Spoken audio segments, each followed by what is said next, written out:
దేవుని మాటలు విన్నట్లయితే, ఒక మనందరికీ తెలిసినటువంటి వ్యక్తి ఆర్య సమాజ స్థాపకుడైనటువంటి దయానంద సరస్వతి ఆయన యొక్క రాసిన పుస్తకం సత్యార్థ ప్రకాశం ఏకాదశ సమూలాసం 11వ అధ్యాయంలో ఆయన విగ్రహారాధనను వేదాలు ఉపనిషత్తులు వ్యతిరేకిస్తున్నాయని చెప్తూ ఆయన ఒక యజుర్వేదం 40వ అధ్యాయం 9వ మంత్రంలో ఒక వాక్యాన్ని తీసుకొని ఆయన దాన్ని గురించి విశ్లేషించాడు. అందులో ఇలా రాయబడి ఉంది: అందం తం భవిష్యాంతయే అసంభూతి ముపాసతి తతో భూయా యువతే తయోవు నమ్యుత్యాం అని ఈ యొక్క సంస్కృత పదాన్ని ఆయన చూశాడు.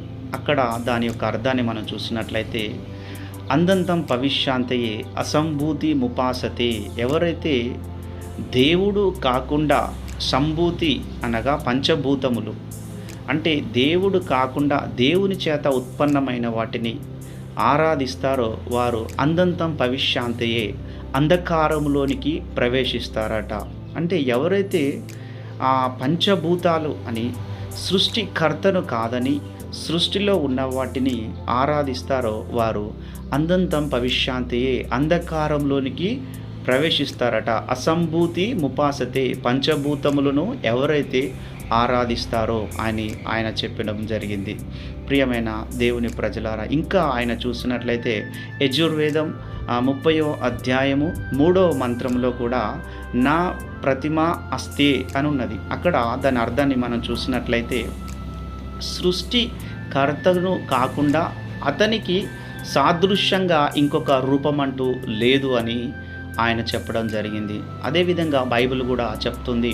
నిర్గమకాండము 20వ అధ్యాయము 4వ వచనంలో, మీరు భూమి మీద ఏ రూపమునైనా చేసుకొనకూడదు, భూమి కింద ఉండు నీళ్ళ యందైనను మరి ఏ రూపమును ఆకాశమందు కానీ ఏ రూపమును మీరు చేసుకొనకూడదు, నేనే మీ దేవుడైన యెహోవానని దేవుని వాక్యము సెలవిస్తుంది. ప్రియమైన దేవుని ప్రజలారా, అందుకే ఇజ్రాయేలు ప్రజలను కూడా మోషే ఐగుప్తు అనే బానిసత్వంలో నుండి బయటికి తీసుకొచ్చి ఆయన పాలు తేనెలు ప్రవహించు దేశానికి నడిపిస్తున్నప్పుడు ఆయనను దేవుడు ఆ యొక్క సియోను కొండ మీదకి ఎక్కి రమ్మన్నప్పుడు ఆయన దిగి రావడం కొంచెం ఆలస్యము కావడం చేత ఆ ప్రజలు అక్కడ దేవుని అద్భుత కార్యాలు, ఈజిప్టులో దేవుడు చేసిన, ఫరో ఎదుట దేవుడు చేసిన అద్భుత కార్యాలన్నీ చూసినప్పటికీ కూడా వారి హృదయము అంధకారమై వారు అహరోనుతో ఏమంటున్నారంటే, మమ్ములను ఐగుప్తులో నుంచి నడిపించిన ఈ మోషే ఏమైందో మాకు తెలియదు కనుక మేము ఆరాధించడానికి మాకు ఒక దేవుణ్ణి చేయము అని వాళ్ళు అడగడము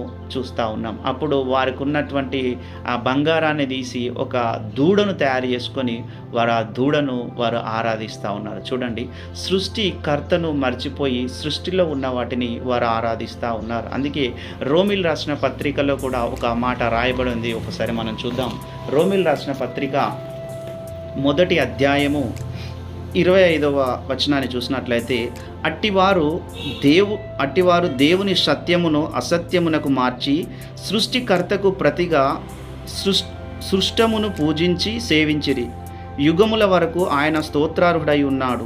అందువలన దేవుడు తుచ్చమైన అభిలాషకు వారిని అప్పగించను.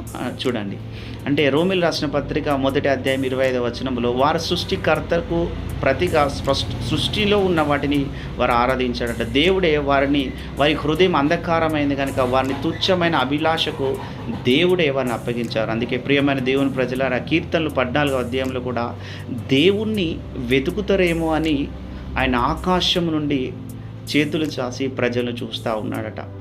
కానీ ప్రజలు తమ యొక్క చెరిపి వేసుకొని సృష్టికర్తను తెలుసుకోకుండా సృష్టిలో ఉన్న వాటిని ఆరాధిస్తూ ఉన్నారు. ప్రియమైన దేవుని ప్రజలారా, ఈ మాటలు వింటున్న నీతో దేవుడు మాట్లాడుతూ ఉన్నాడు. మరి దేవునికి సాదృశ్యంగా సమానంగా ఏది రూపము చేసుకోకూడదని మరి ఇంతకుముందు దయానంద సరస్వతి ఆర్య సమాజ స్థాపకుడు ఆయన యొక్క పుస్తకంలో రాశాడు. బైబిల్ కూడా దేవుడు ఆత్మ గనక ఆరాధించేవారు ఆత్మతోనూ సత్యముతోనూ ఆరాధించాలని దేవుని వాక్యము సెలవిస్తుంది. నిజమైన దేవుని తెలుసుకొని మీరు పరలోక రాజ్యానికి వారసులవుతారని, నరకము నుండి తప్పించబడతారని, మీరు ఆ యొక్క నిజమైన రక్షకుని, ఎందుకంటే ఒకప్పుడు అందరూ అజ్ఞానములో ఉన్నారు, కానీ ఇప్పుడు అందరూ అంతటా జ్ఞానమును సంపాదించి ఉన్నారు.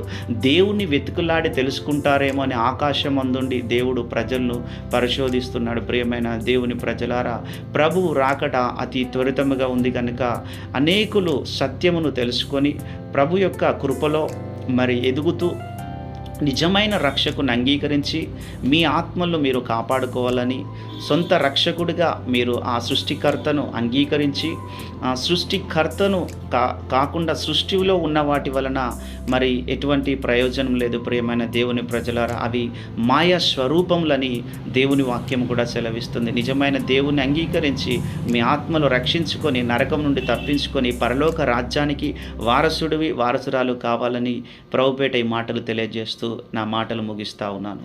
Praise the Lord. God bless you.